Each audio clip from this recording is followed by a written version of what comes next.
Good afternoon and welcome to today's IELTS analysis class. I hope there will be lots of people joining us on Facebook and YouTube as we are broadcasting live right now. So let me know if you're here, just say hi. And if you are able to answer the questions in today's class, then please let me know and I will try and share your answers with the people watching today. So today's task was focusing on using connecting devices, and we were looking particularly at in spite of and despite. So these are two connecting devices which can be misused because they require a specific grammar. So that's what we're going to be looking at today. So good afternoon to Saeed, and hello Binu, great to see you in the class today. As I said before, please feel free to participate with your answers if you feel like you have the answers to the questions. So let me go straight into the task.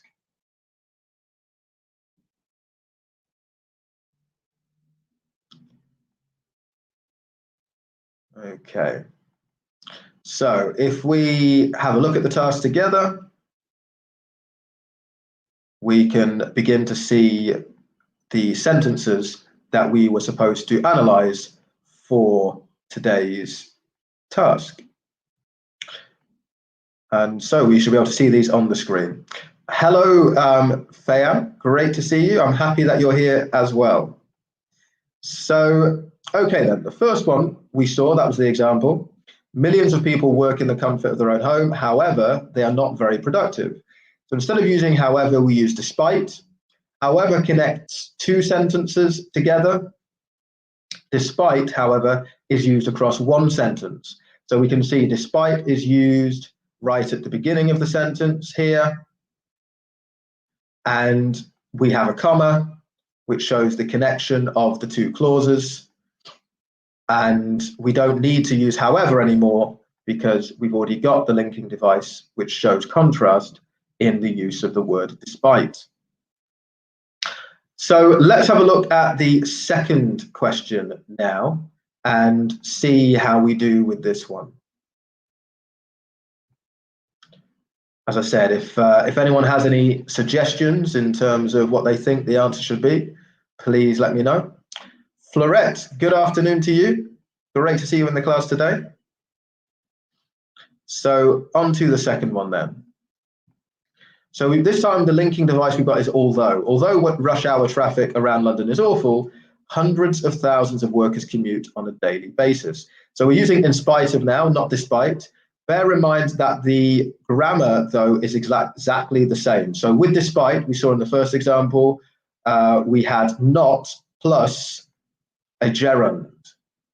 Okay, so we use the ing form with despite and also with in spite of.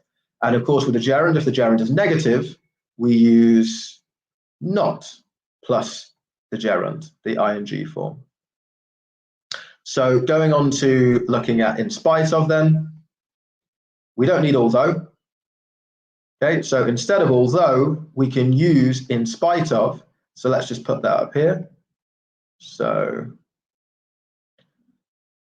this writes quite nicely, actually. This is a slightly different program I'm using now.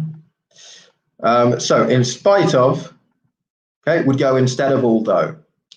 In spite of rush hour traffic around London, and now we have to change the form of the verb.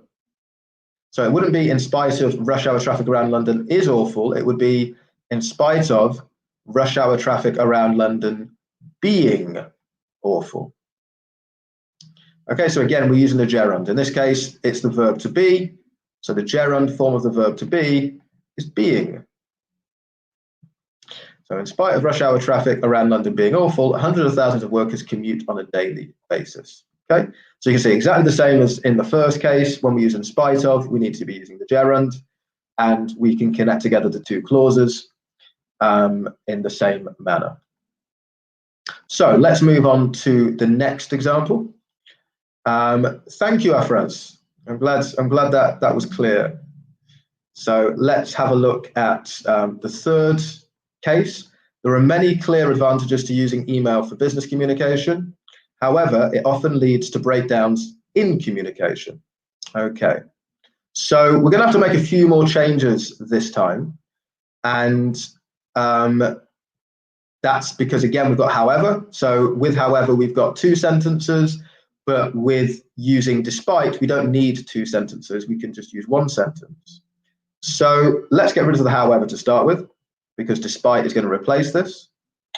And let's put despite up here, because we tend to use despite and in spite of at the beginning of sentences.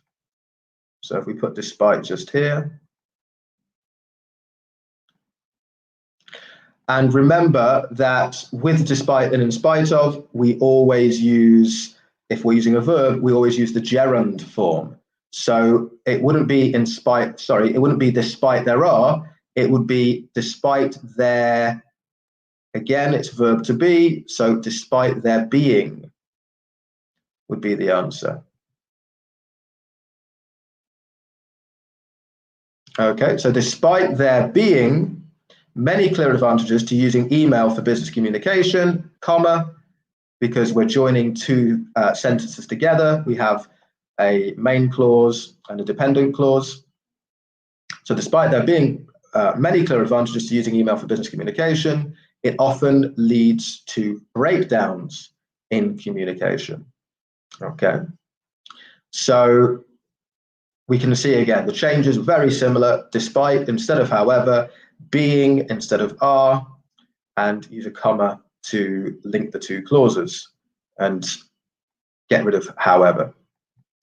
Okay, so that will be the answer to the 3rd question. Bonachita, great to see you here today. Hello to you. And okay, moving on to the final example. Although using email can cause breakdowns in communication, it is still used widely in business. Okay, so this one, again, is another one which is a little bit tricky. We're going to have to make a few changes. There's a possibility we can use here with in spite of. So we can't say in spite of using email can cause breakdowns, because we've got in the dependent clause here, we've got can cause breakdown. So we can't use in spite of with a full verb phrase. It has to be a gerund form or a noun phrase. So we're going to have to make a few changes. What we could say is we can continue with the verb phrase if we use a particular structure. So we can say in spite of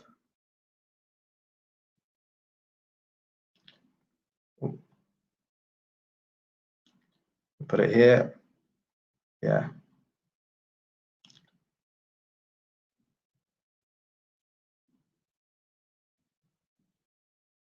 In spite of the fact is one way that we can use this linking device. We can say, in spite of the fact using email can cause breakdowns in communication, it is still used widely in business. Okay, so we have to use that noun phrase. We have to use in spite of the fact. And then it is grammatically correct to continue with the sentence. Okay, so that's really important. We can't just say in spite of using email can cause breakdowns in communication. We have to say in spite of the fact. And often we would use that as well, just to be really clear. Yeah, in spite of the fact that using email can cause breakdowns in communication, it is still used widely in business. Okay, so that's a way that we can use in spite of in this sentence. So you've seen then, when we use despite and in spite of, we must use the gerund form. We can also use it as part of a longer phrase, in spite of the fact that if we use it with a verb phrase. And you can also see that we are linking together two clauses. So we don't have two separate sentences, but we have two clauses which would link together. So these are all grammatically correct ways in which we can link these sentences. If there were other possibilities, then feel free to share those. As I say, with these classes, the benefit of watching live is that if you maybe have a different answer and you want to share it to see if that answer is correct, then that is something that can be done in these classes as well. But thank you for all of those who have watched live, and I hope to see you for the next class on Tuesday. Until then, keep working hard and take care.